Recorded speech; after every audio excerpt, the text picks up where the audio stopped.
to do or how to maneuver when you are feeling overwhelmed, okay?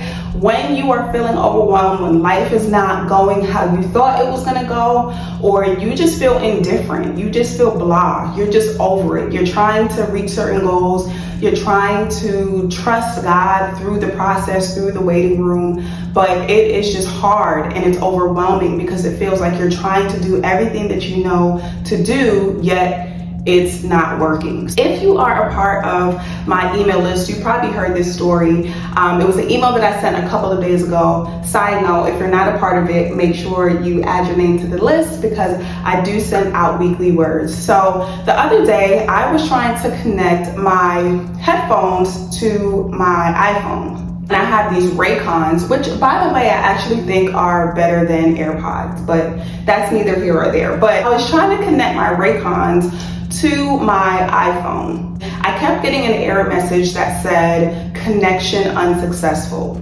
I was irritated and I was annoyed because it kept on saying connection unsuccessful. So eventually I realized that the reason why that error message kept on coming up is because my Raycons was already connected to my MacBook. Okay, so my Raycons, my Bluetooth device was already connected to a different device. And so in order for me to be able to connect it to my iPhone, which is the device that I'm trying to use, I would have to go on my MacBook, disconnect the connection, and then try to connect it again onto my iPhone. And surprise, surprise, it worked, okay? Because multiple devices could not be connected to the same pair of headphones.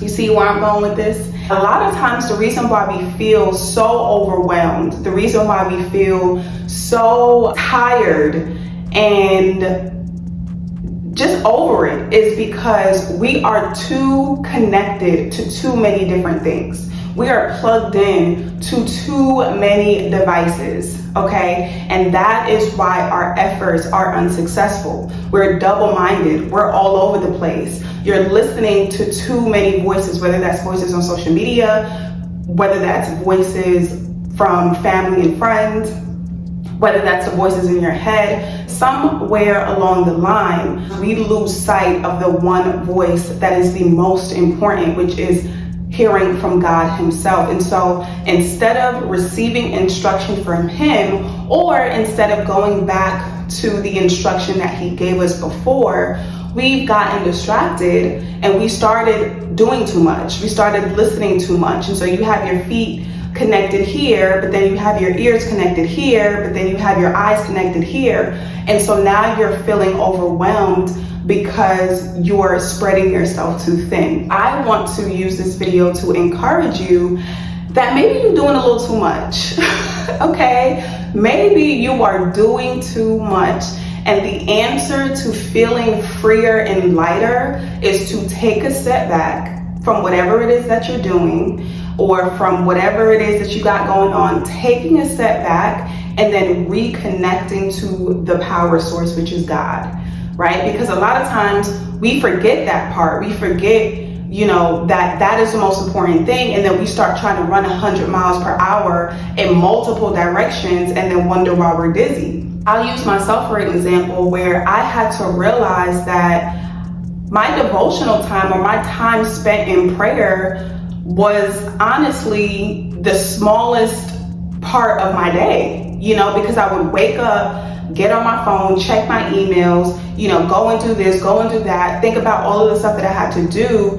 And before I knew it, I realized that my devotional time, my prayer time, my time spent journaling and just being quiet and hearing from God, that part kind of just like fell off to the wayside, if I'm being completely honest with you, because it's like, no, I gotta get up, I gotta do this, I gotta go and get it, not realizing that the most powerful thing that you can do is sitting at the feet of God. Now, that's completely different than what the world encourages us to do, which is, okay, you got to get up and you got to run 100 miles per hour. But it's like, and before you're able to run 100 miles per hour, you have to have the self-control and you have to have the discipline to be able to sit for time time, sit before the Lord to hear where are you supposed to run or where are you supposed to go, because some of you may be running towards things that God never told you to run towards. Some of you are doing things that maybe God told you to do, but just not in this season. And so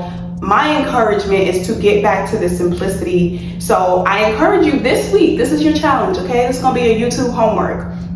This week, coming up with a schedule that puts God first, right? So if that means, okay, I'm gonna, put my phone in a different room so that I am not tempted to look at it the first thing in the morning. I am going to commit to spending 30 minutes to an hour in the beginning of my day to pray, to read, to get my spirit right. So that may mean waking up a little bit earlier. If you have kids, and they get up at 7, maybe you need to wake up at 6 or 5 or whatever that is for your personal schedule in order to fit that time in, so that you're not pouring from an empty cup, and so you're not overwhelmed and feeling like God forgotten about you, because God has not forgotten about us, but we forgot about God. You know what I mean? Because we're in pursuit of these things that are important to us, whether it's a job, whether it's a career, whether it's relationships, whatever it is. And these things are important, don't get me wrong, but God needs to be first, and it's not just for the sake of honoring him. It's also for us to be able to run this race efficiently without burning ourselves out because we are doing too much or because we're double-minded. And so that is my homework for you this week. So thank you guys so much for watching this video. Again, if you're not signed up to my email list, make sure you join the list. I would love to have you a part of my community. Thanks for watching. Make sure you like and subscribe, and I'll see you in my next video. Bye.